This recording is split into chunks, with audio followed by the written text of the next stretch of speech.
por primera vez. Cuando me la contaron supe que se iba a quedar en mi corazón a través de los años. Y de tanto en tanto me gusta relatarla, es muy corta, pero insisto, muy álgida también. Se trata de que había una vez una pequeña estación salvavidas sobre una costa peligrosa del mar, la costa rocosa de Massachusetts, donde solían ocurrir varios naufragios. A causa de las tormentas del Atlántico, se perdían muchas vidas de muchos botes, de muchos barcos, tanto de pasajeros como barcos pesqueros. Y entonces, ahí, a pocas millas de tierra firme, había muchas víctimas. Y por eso un grupo de voluntarios, de gente común, se dedicó a salvar vidas. Se organizaron para salvar vidas. Construyeron pequeñas cabañitas, muy frágiles, muy sencillas, pero a lo largo de toda la costa, y tenían gente vigilando el mar todo el tiempo. No había faro, así que eran ellos los faros humanos que todo el tiempo veían hacia el mar. Y cada vez que naufragaba un barco, se corría la voz, sonaba un shofar parecido a este, un poquito más fuerte, y ellos se entregaban por completo a rescatar cuantas vidas podían. No se arriesgaban por dinero, no se arriesgaban por reconocimiento, sino solo porque le daban un enorme valor a la vida humana. Y es fascinante leer estos relatos, de esta historia real, por cierto, sobre estos hombres que lo arriesgaron todo, incluso la vida, para salvar a personas que nunca habían visto antes. Pero con el correr del tiempo, las cosas cambiaron. Al cabo de unos años, la Guardia Costera de los Estados Unidos comenzó a responsabilizarse con los labores de rescate. Y durante el primer tiempo, la Guardia Costera oficial trabajó mancomunadamente con los voluntarios, salvando vidas, juntos. Así que, después de estar juntos un tiempo, la idea que fue prevaleciendo de a poco fue: dejemos que lo hagan los profesionales. No solo están entrenados para esto, sino que les pagan para que lo hagan. De modo que los voluntarios dejaron de ocupar las cabañas. Pero, aunque dejaron de vigilar la costa para buscar barcos en peligro y dejaron de enviar equipos para rescatar gente, sucedió algo extraño. Decidieron que no se iban a disolver. Se negaron a desintegrarse. Ya no rescataban vidas, porque lo dejaron, insisto, en manos de la Guardia Costera. Pero, a partir de ese entonces, tampoco se desintegraron. Se reunían de tanto en tanto, 2 o 3 veces a la semana para cenar. Disfrutaban estar juntos. Al cabo se habían conocido trabajando, jugaban a las cartas, tomaban whisky, fumaban algunos habanos. Pero cada vez menos miembros estaban interesados en ir al mar en misiones salvavidas. Ya no se reunían para eso. Aunque el lema "salvar vidas" aún estaba escrito en un gran cartel en la puerta del club: "Salvamos vidas". Y había hasta un símbolo a la entrada, en el vestíbulo principal, en el lobby, había un bote salvavidas allí como símbolo de lo que alguna vez hicieron. La mayoría de los miembros abandonaron completamente las actividades de salvar vidas porque decían que eran desagradables, resultaban un obstáculo para sus reuniones sociales. Y con el tiempo tampoco les agradó que de tanto en tanto la Guardia Costera les trajera algún náufrago. Porque decía que les ensuciaban el piso, llegaban envueltos en algas, le embarraban el suelo del club. Así que tampoco querían que les trajeran náufragos. Pero siguieron llamándose a sí mismo Estación Salvavidas. Solo que ya no se dedicaron a salvar vidas y tampoco permitieron que ingrese gente salvada de un naufragio si antes no se secaba, no se bañaba y se vestía elegantemente. Por eso dije al principio, es una historia ácida y no la voy a explicar. El que tiene oídos, que oiga, dijo el Señor. Nosotros fuimos, desde que fuimos salvados, valga la redundancia, hechos para dedicarnos a salvar vidas, para buscar almas. Y la gente que nos rodea en todos nuestros ámbitos tiene mini naufragios todos los días.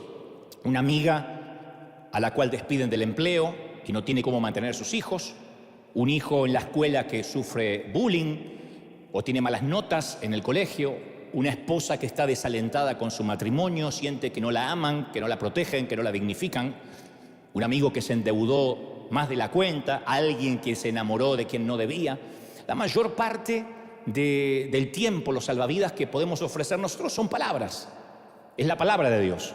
Toda palabra que digamos tiene poder para darle un poco de vida a la gente, para darle un poco de ánimo, de energía, para sanar su espíritu, o podemos destruir más su espíritu todavía, podemos destruir más todavía su estima. pero todos tenemos la capacidad de ofrecer la aceptación, el amor, la esperanza, pero también podemos juzgar, condenar, herir y sin querer no dejar entrar a los náufragos porque nos ensucian nuestra higiene espiritual. Pablo dijo: acéptense mutuamente, acéptense, dijo el apóstol. A mí me sorprende esta palabra porque no dijo comiencen a amarse a la fuerza, dijo acéptense, lo mínimo. ¿Y qué es exactamente lo que hacemos cuando aceptamos a alguien? Aceptar a una persona es permanecer con ella, aunque todavía no cambie. Aceptamos los hijos que nos dio el Señor. Algunos aceptan a su cónyuge. Algunos aceptan la suegra que te tocó. Hay que aceptarla. ¿Qué vas a hacer? Hubiese buscado una huérfana. ¿Tiene madre? Acéptala. Ahora, por supuesto, no significa que aprobemos todo lo que haga una persona. Ayer me escribí a alguien y me decía: ¿qué se puede hacer? Mi hija menor, si no me equivoco, creo que me dijo que tenía 15 o 16 años, me acaba de decir que está embarazada. No sé qué hacer, me escribió la mamá. A lo cual respondí: ahora es cuando más necesita un abrazo. Ahora no salgas con que te lo dije, te lo avisé, pero ¿qué hiciste? Porque no va a resolver nada. No le digas que la estás aprobando, pero necesitas respaldarla. Eres su madre. No la apruebas, pero las tienes que respaldar, la tienes que aceptar, no la puedes mandar a la calle con un hijo en el vientre. Entonces, aceptar significa que seguimos queriendo lo mejor para una persona, para su alma, haga lo que haga incondicionalmente, lo aceptamos.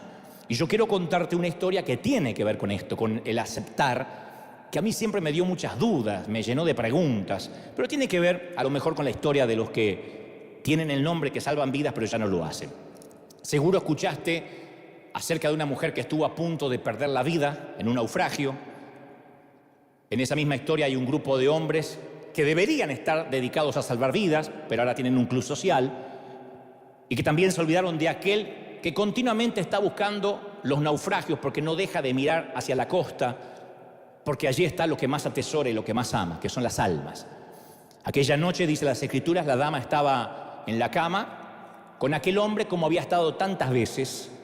Ese hombre no era su esposo, obviamente. Seguramente habían tenido relaciones, habían intimado varias ocasiones, pero esta vez sucedió lo que tanto temía en sus peores pesadillas.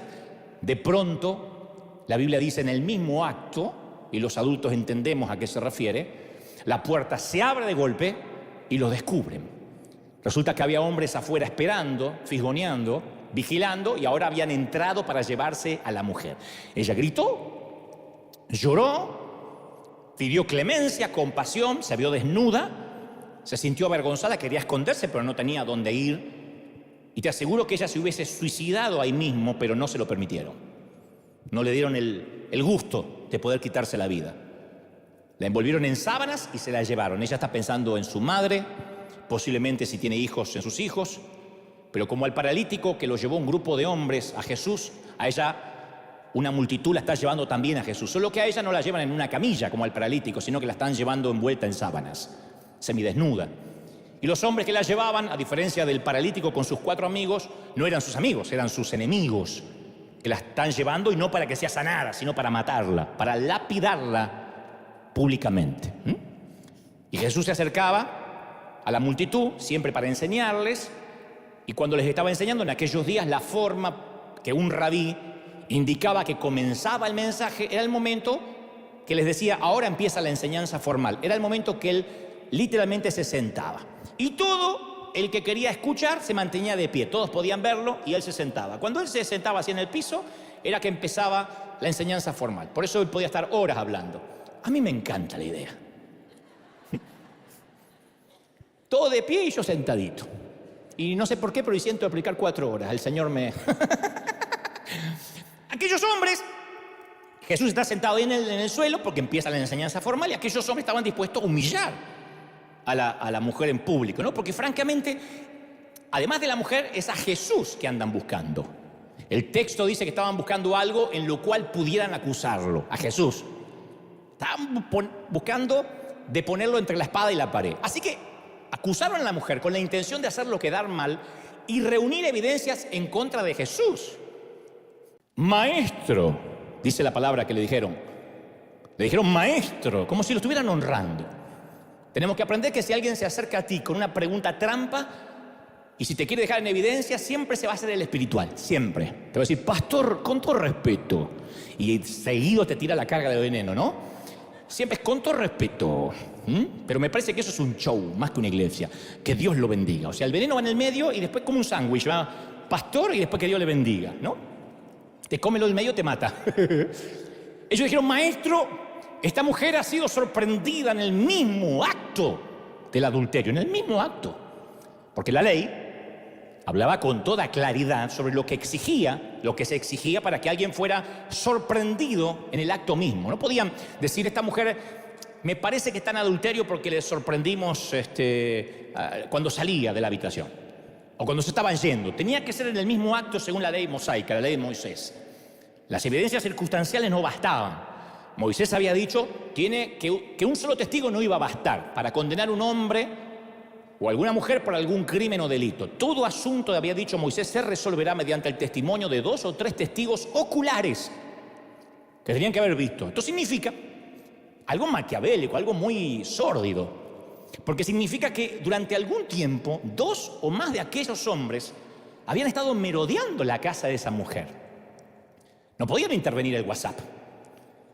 Tenían que merodear, tenían que mantenerse vigilándola día y noche, o espiando por las ventanas o por la mirilla, porque obviamente no estaban intimando a la luz del día. Tenían que sorprenderlos en el mismo acto. No nos dice cuánto tiempo la vigilaron, ni cuánto habían visto, pero de hecho habían sido bastante morbosos y voyeristas.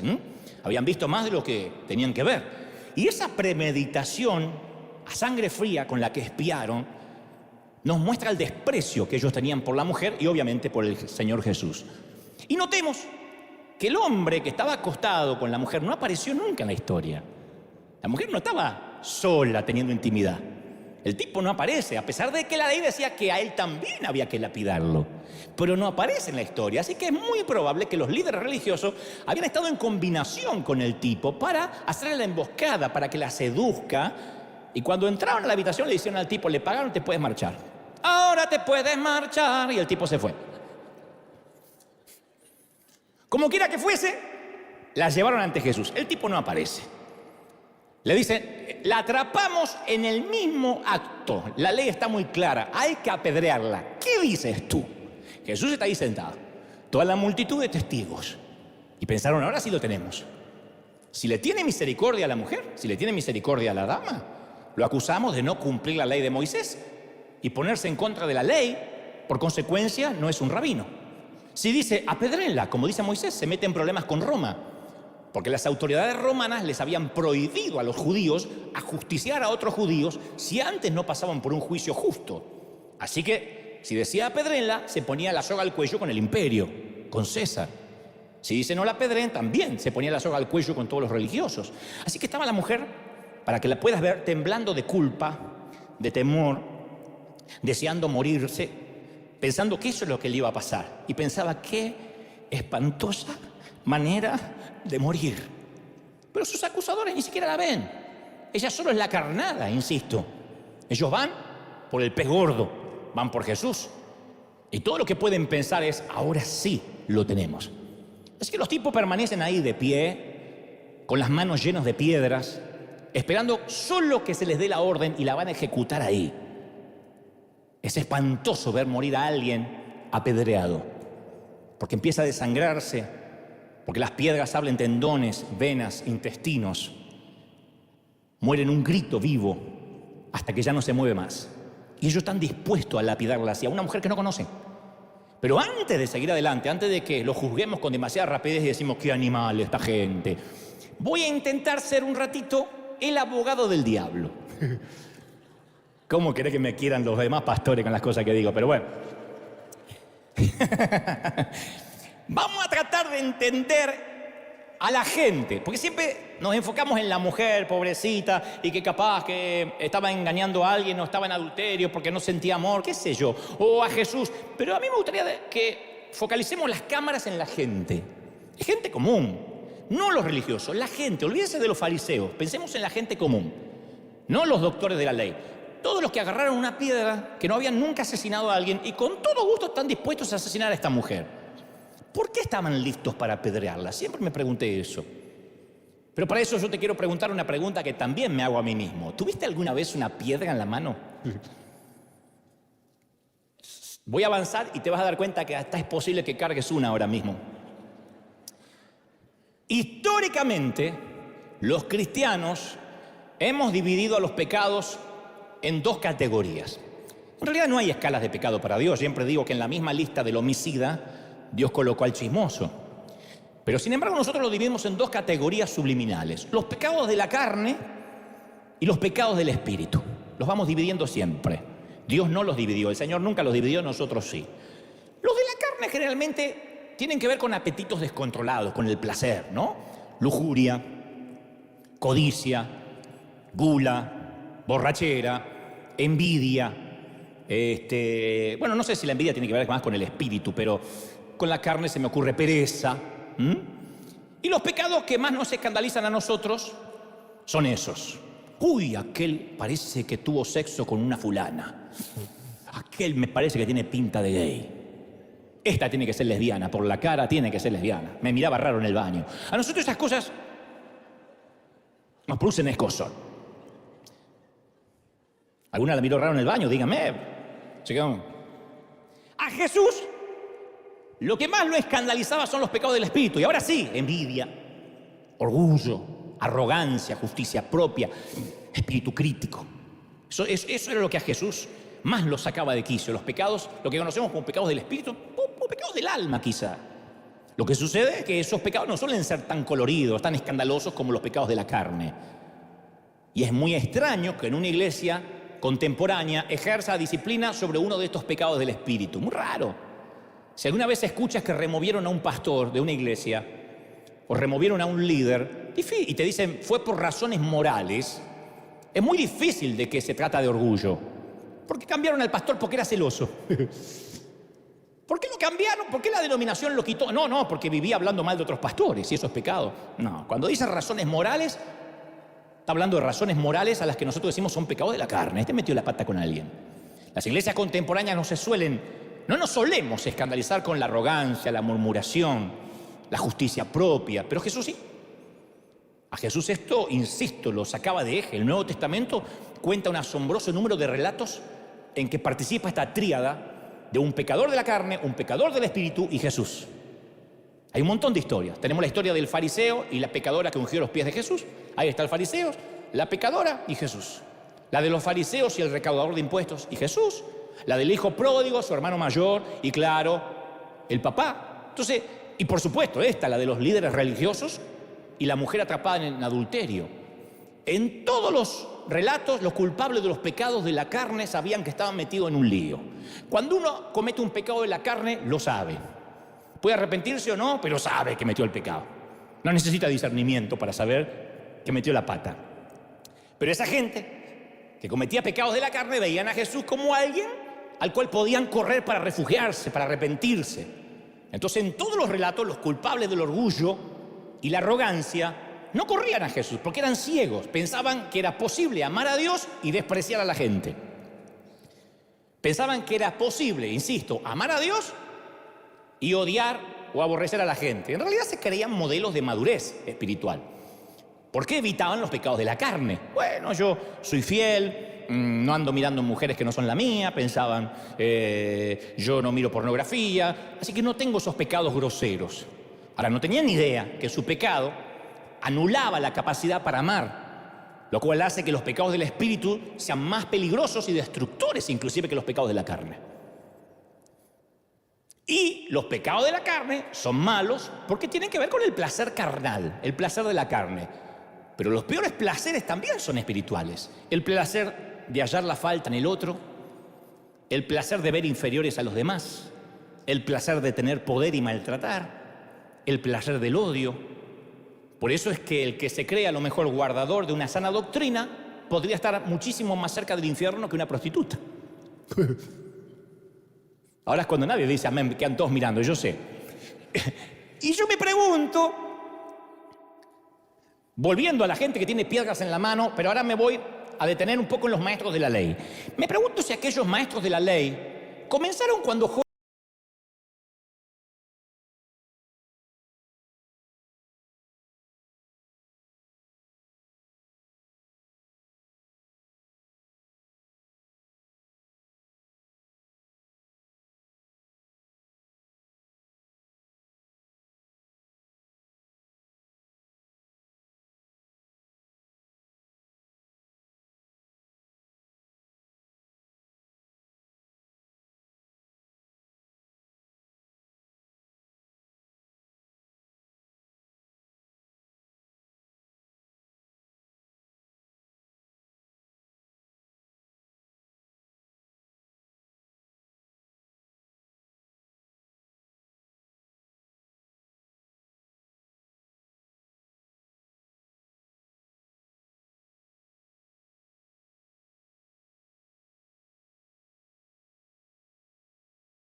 Un perro, si pudiera hablar, diría: mi amo me quiere, me alimenta, me da un techo, me cuida.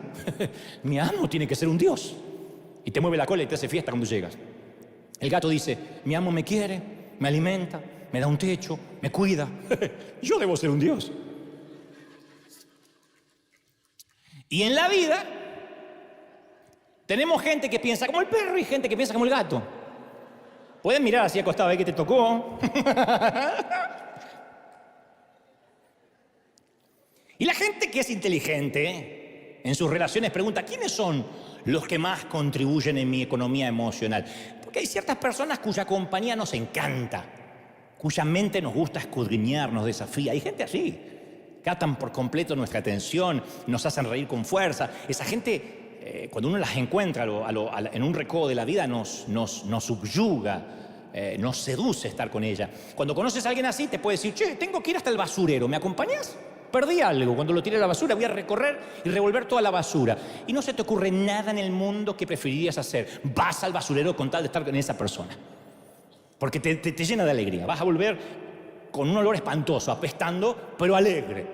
De la misma manera, si una persona tiene alma de gato y te drena, te puede ofrecer pagarte una cena cara y después llevarte a ver una gran película, un espectáculo teatral.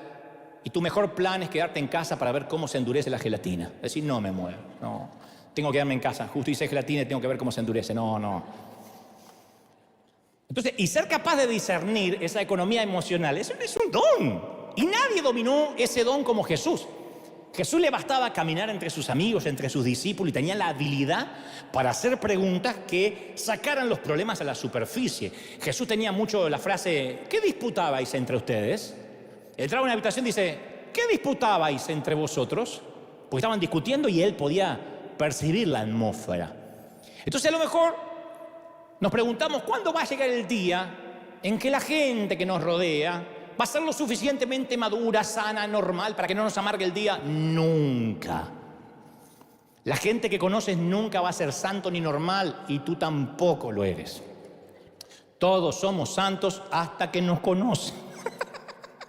Hasta que saben quiénes somos, todos somos santos. Hasta que un día nos sacan la moneda.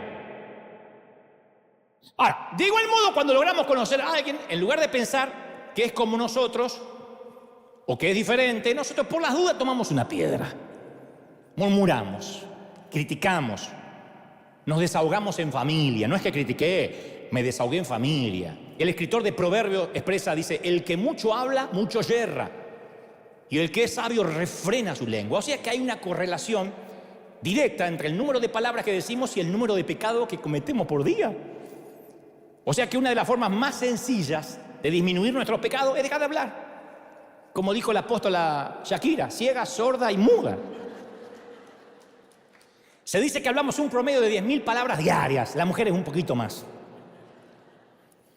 ¿Cuántos pecados estarán envueltos en 10.000 palabras diarias? Y mentir no es solo una de las maneras del pecado verbal, Agreguemos la murmuración, la difamación, la ira, el alarde, los halagos desmedidos, las promesas sin cumplir. La pila se va haciendo cada vez más alta. Así que vamos a calcular el cociente del pecado en 1.000 diarios. 10.000 palabras, 1.000 son pecados. Esto nos daría una proporción de 10 palabras por pecado. Sí. Si habláramos la mitad de lo que hablamos, descendería el factor de pecado. Si habláramos 9 palabras o menos por día, 9 palabras o menos, seríamos santos. Había un monje que hizo un pacto de silencio. Solo podía decir 2 palabras cada 10 años. 2 palabras, tenías que pensar 10 años las 2 palabras. Así que llegó al claustro, a los 10 años lo manda a llamar el superior y le dice: hoy es el turno de sus 2 palabras. Y él dice: cama dura. Se va otros 10 años. A los 10 años dice: es el turno de sus 2 palabras. Dice: comida fría. Pasan otros 10 años, lleva 30. Y sus 2 palabras dice: me voy. Y el tipo dice: yo sé que se fue, yo sé que se va, porque desde que llegó no hizo otra cosa que quejarse. Ahora, imagínate 2 palabras, ¿cuál sería? Pero la meta de la vida no consta en vamos a evitar el pecado y vamos a ser todos mudos. La vida es más compleja que eso, hablamos, y algunos hablamos más que otros, ¿no? Pero tenemos la tendencia a idealizar la iglesia del siglo I y decir, en el libro de los Hechos la gente era libre de conflictos, todos se amaban. No, la iglesia de los primeros tiempos existían conflictos. Claro que existía. Era un lugar donde la gente estaba comprometida con la obra, pero también estaba comprometida a resolver los conflictos. Pablo le escribió una vez a la comunidad de Filipos, esto está maravilloso. Había dos mujeres que eran prominentes en Filipos. Dos mujeres muy especiales, Evodia y Síntique. Si alguna mamá estaba buscando nombre para sus hijas, te las regalo. Evodia, Síntique, quédate quieta. Bueno. Y Evodia y Síntique estaban metidas en un conflicto. ¿Quién sabe por qué empezó y cómo se agrandó, no? No sabemos cuál es el problema, la Biblia no lo dice. Tal vez se trataba de decidir cuál tenía el nombre más raro y por eso estaban discutiendo. Y Pablo no les da un consejo, no dice, Evodia, habla con otras personas acerca de lo injusta que ha sido Síntique contigo. Publica un video en YouTube. Denuncia a la Evodia, la falsa profeta Evodia. Que se haga viral, que aprenda.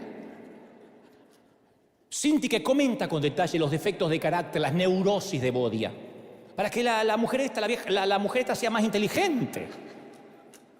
Tampoco dice Síntique, cuéntale a 3 o 4 amigas, 3 o 4, comparte esto, porque hace bien compartir lo mal que estuvo Evodia contigo. No es que murmure, pero compártelo para que tú puedas reforzar tus sentimientos de mártir y te sientas bien.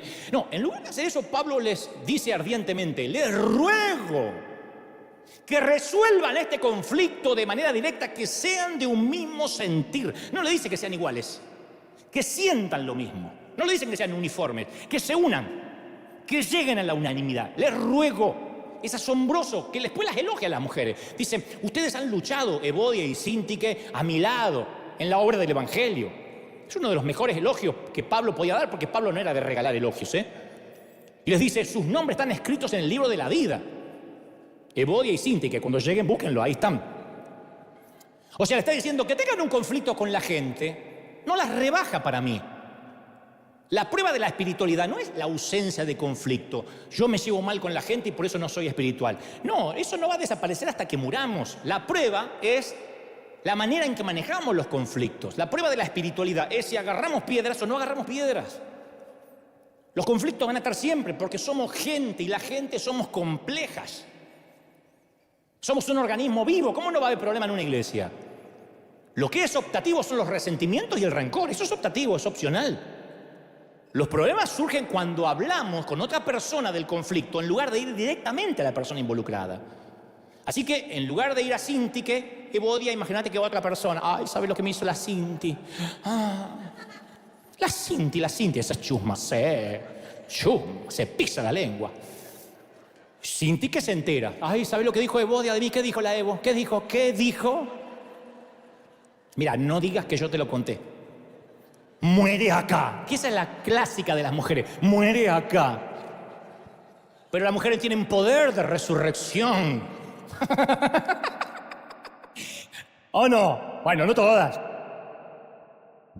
Fueron las primeras en ir a la tumba. Y le dijo el ángel, ¿por qué buscan al que está muerto? Y ellas resucitan todo. Aún lo que prometieron que moría ahí.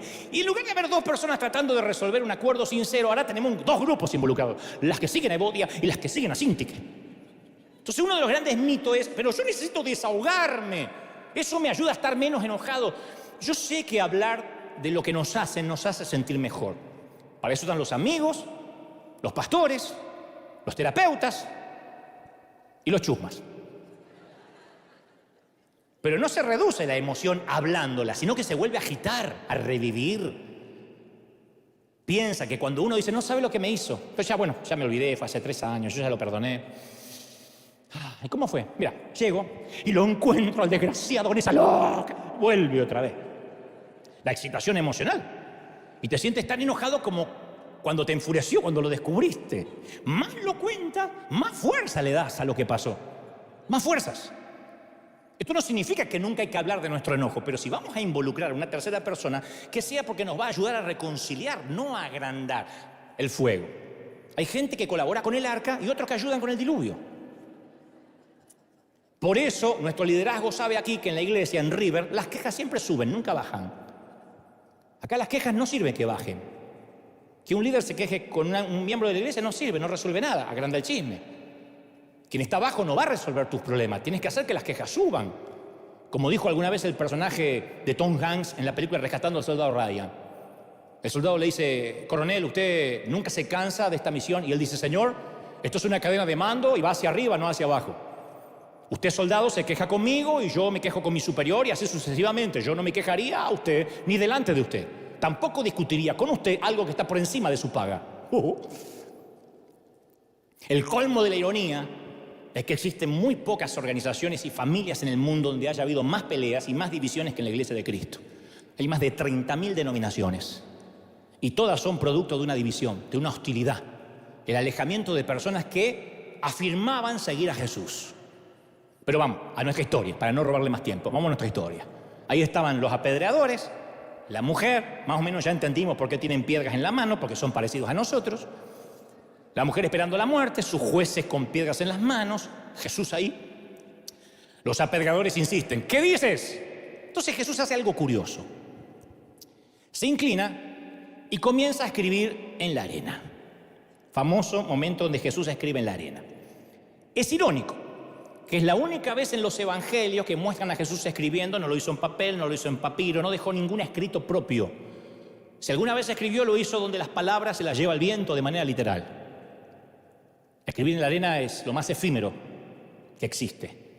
Y este acto de ponerse a escribir molesta a los apedreadores, porque le están hablando y el tipo está escribiendo. Es una conducta extraña de Jesús. Los apedreadores pierden la paciencia y le dicen: tú eres el rabí. Lo presionan. Tú eres el rabí, dinos qué hacer. ¿Qué dices? Y Jesús dice: apedréenla. Es lo que dice la ley. Solo que hay una condición, una regla. Que tire la primera piedra el que esté libre de pecado, el que no haya pecado aquí. Y ahí empieza a escribir. ¿Qué estaba escribiendo? Hay una fascinante idea que data del siglo V, que yo adhiero totalmente, me encanta. Que él estaba escribiendo los nombres de los pecados cometidos por los líderes de ese grupo. Empezó a escribir, por ejemplo: alguien aquí, que aún no diré quién es, se quedó mirando por la ventana mientras tenían sexo más tiempo del necesario para reunir evidencias. Y uno por uno empieza a escribir los pecados de todos. Aquí mismo, un guardador, sin nombres todavía, un guardador de la sana doctrina, con piedra en la mano, vive bajando la mirada con cada trasero femenino que pasa. Se los conoce a todos y los podría hasta dibujar.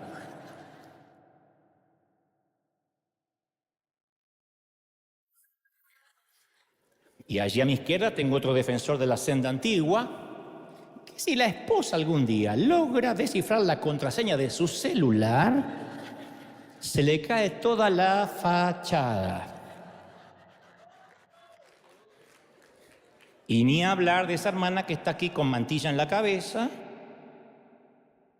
una pandereta en una mano y una piedra en la otra, que cuando está haciendo el amor con su esposo, imagina que está haciéndolo con ese otro muchacho que tanto le gusta de la tienda. Está tensa la cosa. Oh, allá tenemos un levita adorador, con una piedrota en la mano, que cuando se encierra en su habitación pasa horas enteras consumiendo porno. ¿Y qué decir de aquel predicador que habla de arrepentimiento, que dice que extraña tanto las prédicas de Shishe Ávila, pero que maltrata y denigra a su esposa psicológicamente en secreto? ¿Y quieren que hablemos de ese creyente que carga una piedra pero miente en su declaración de impuestos?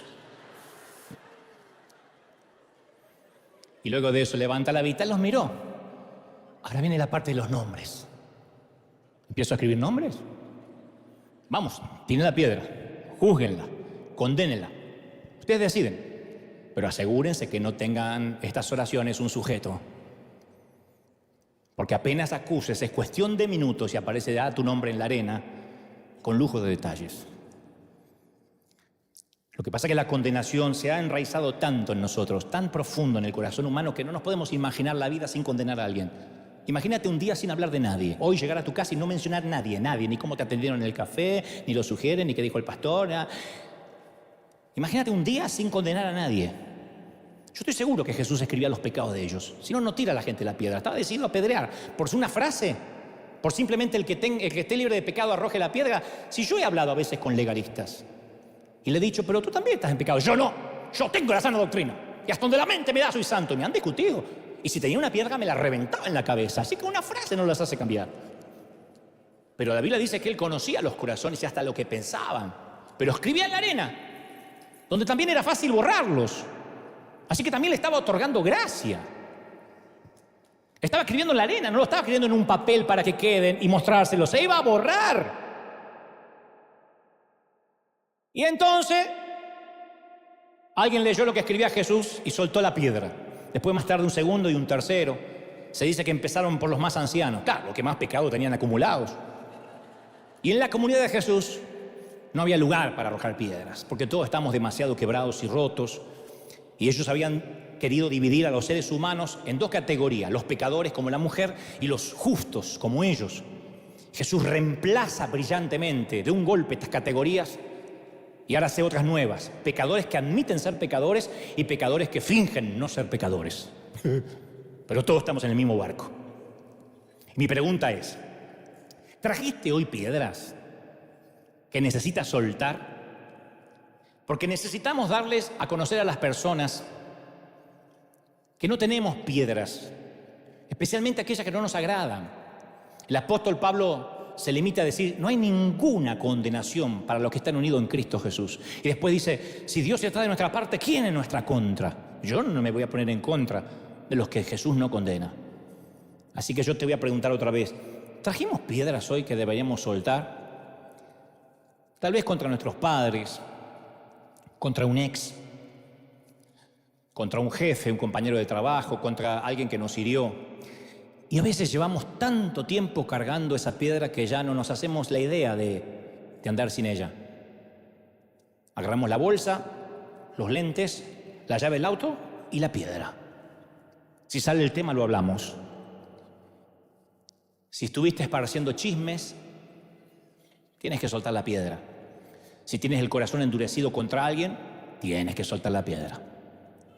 Algunas veces se producen apedreamientos en la propia familia, Son piedras pequeñas, pero se vuelven muy habitual en muchas familias tirarse piedras en las fiestas de Navidades, en los días de Acción de Gracias. Casi no lo notamos, pero vivimos arrojándonos piedras. Y como digo siempre, aceptar a una persona no es lo mismo que aprobar su conducta. Tampoco es lo mismo aceptar que tolerar. Porque habrá quienes me toleren a mí, yo a este lo tolero, que aceptan mi existencia e incluso mis fallos, pero en eso no hay sanidad, no me aman.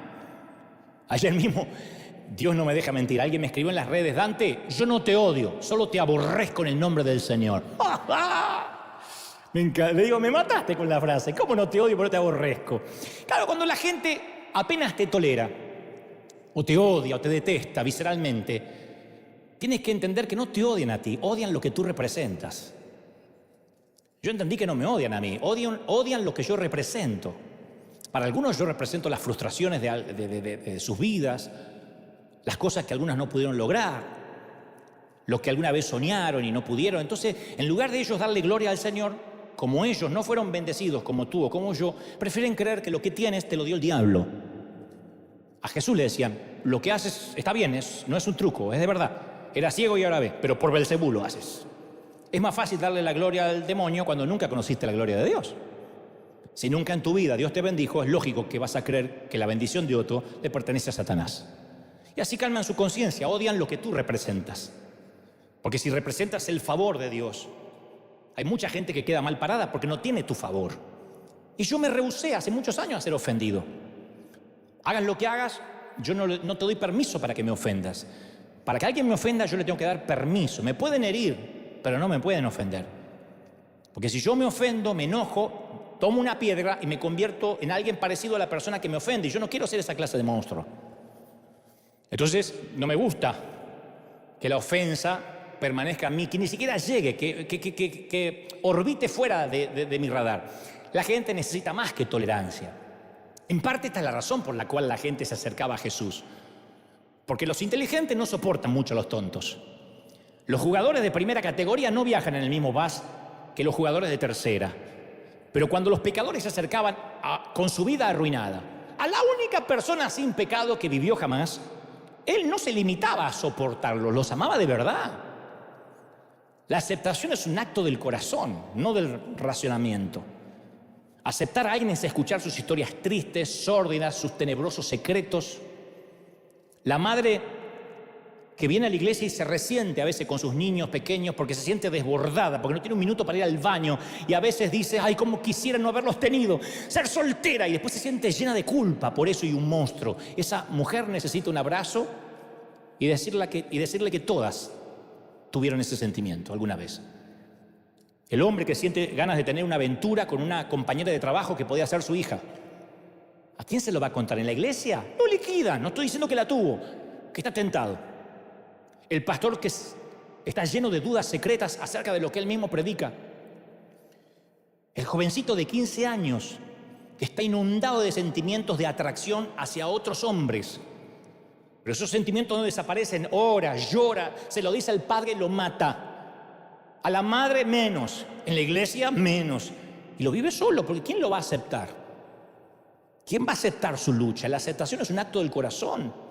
Hay un montón de gente que no le cuenta a nadie sus secretos porque están seguros que apenas lo cuenten va a comenzar el apedreamiento público. ¿Y sabes por qué lo saben? Porque ellos también tiraron piedras. Porque uno tira piedras también. Si son afortunados van a encontrar a alguien que los escuche y no les dé vuelta la cara con asco, con repugnancia. Así que esa gente es la gente rota que necesita que los escuchen con algo más de te soporto, hasta que cambies. Y cambia, porque ya son 2 domingos que venís y no cambiaste. No. Esa gente necesita a alguien que vea sus tinieblas, sus historias más tristes, y aún así los siga amando. Acercarse a alguien que no tenga piedras en los bolsillos para arrojarle. Aquella mujer había hallado a un hombre así. Y así que al final de la historia está la mujer, Jesús, y un montón de piedras apiladas sobre la arena. Se fueron todos. Jesús se pudo constituir en el apedreador. Él sí tenía derecho. Él podía apedrear a la mujer. Pero Jesús borra en la arena los pecados de los muchachos. Y le pregunta a la mujer, hey, dime, ¿dónde están tus apedreadores? ¿No te condenó ninguno? Lo que está diciendo es, tú y estos hombres no son tan diferentes. A ti te sorprendieron nada más. Ellos aún lo ocultan. A pesar de toda la superioridad espiritual que muestran, todos están a bordo del mismo barco, todos. Así que dime, pequeña, dime, niña, ¿dónde están los que te condenaban? ¿Te tiraron alguna piedra? Ninguno, Señor. Muy bien. Entonces yo tampoco. Va, se acabó la condenación, ve a vestirte. Entonces le dice las palabras que le llegan al corazón y le devuelven la vida. La llenan también de dolor porque le revelan que él conoce su pasado. También la llenan de esperanza porque le dicen que hay alguien que cree en ella. Le dice, vete y no vuelvas a pecar. Y esas palabras van a quedar en su corazón hasta que sea una ancianita arrugada, canosa, rodeada por un esposo que quizás nunca le va a contar este incidente. Unos hijos y unos nietos que juegan alrededor con un par de perros. Vete y no peques más. Porque no solo la perdonó, sino que le dio una responsabilidad. La misma gracia que la liberaba de los pecados del pasado, la llevaban a caminar un futuro libre de pecado en el futuro. La misma gracia hace lo que la condenación y las piedras no pueden hacer: transformar una vida. Imagínate lo que sucedería en nuestro pequeño mundo si adoptáramos este estilo de Jesús. Y si River dejáramos de atacar por completo a los que me miran de otras partes del mundo y aceptáramos a la gente, imagínate que nos lleguen a conocer como la iglesia que nunca arroje una piedra. Anda, River. No, que voy a ir así vestido. Anda, que ahí nadie critica. Anda, que ahí todos te aman. No, pero anda. Sería maravilloso. Tenemos que lograrlo. Uy, y voy a terminar con esto. Te voy a confesar algunas cosas que he descubierto en este peregrinar cristiano y que también es parte de un viejo poema, pero se los voy a regalar para finalizar. A lo largo de la vida es muy duro, pero al cabo la verdad es la verdad y nos hará libres. A lo largo de la vida he visto a infieles enamorarse de verdad, pero también he visto a muchas personas que se jactan de ser fieles pero hacen el amor con náuseas, odiando a su cónyuge, deseando enviudar en secreto. He visto mujeres que usan pantalones y blusas algo ajustadas, pero son decentes y temerosas de Dios. Y también la vida me ha permitido conocer mujeres muy tapadas, recatadas, que se acostarían con cualquiera y murmuran de todo el mundo sin piedad ni temor de Dios. He visto gente del mundo amando a Dios a su manera y he visto a gente de Dios amando al mundo en secreto. He visto a alguien sin futuro llegar muy lejos de la mano de Dios y he visto a mucha gente con seminarios teológicos no llegar a ninguna parte. He visto al malo levantarse y cambiar de vida y he visto gente buena que se cansa de ser buena y empieza a hacer daño. He visto a líderes denunciando a otros líderes para tapar la propia lujuria que los consume en secreto, perdiendo el respeto de la congregación que los oye, que piensa, qué triste, mi pastor ya no habla de Jesús, sino que habla de otros pastores. He encontrado más gracia y favor entre algunos católicos que entre los evangélicos que con alegría esperan ver a esos mismos católicos, esperan verlos arder en el infierno. He encontrado más códigos de lealtad entre algunos ateos que en el propio ejército que dicen ser los cristianos que rematan a sus propios soldados heridos. Así que, consejo que no me estás pidiendo, yo sigo amando a la iglesia y mucho porque soy parte de ella. No te confundas, no todo lo que parece. Somos todos santos y nos gusta arrojar piedras hasta que un día llega el Señor y escribe nuestros pecados ocultos y secretos en la playa pública. Y es ahí realmente cuando nos conocen. Y ese es el día en que también nos damos cuenta por qué los náufragos se siguen ahogando, aunque conservemos el cartel en la puerta que diga que somos una estación salvavidas. La gente ya se dio cuenta que hace muchos años que no salvamos vidas. Pero hoy es el día en que podemos cambiar.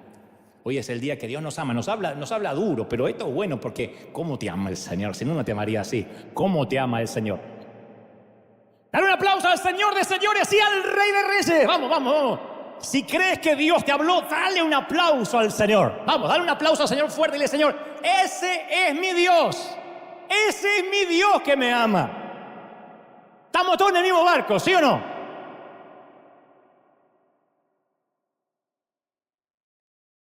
Estamos todos en el mismo barco. Y si hay alguien que me dice, ¿y qué de ese episodio en la Biblia que dice que tenemos que juzgar y sopesar los corazones? Sí, pero no hablar. Por las dudas, como nos enseñó nuestro Juan Carlos Ortiz. Mira, querido, si hay que honrar o deshonrar, equivócate por honrar a quien no se lo merece, que con eso no te equivocas. No llegas al cielo y el Señor te va a decir, honraste a alguien que no se merecía. ¡Ah! Nadie llegará al cielo y descubrirá que tuvo exceso de amor. Nadie va a ser más bueno que Jesús. Así que si vamos a equivocarnos, es preferible honrar a quien no se lo merece antes que deshonrar a aquel al que Jesús no condenó. Ni yo te condeno, vete y no peques más. Y esa es la palabra que el Señor te dice hoy, vamos, ni yo te condeno. Culpa borrada. ¿Cómo te amo?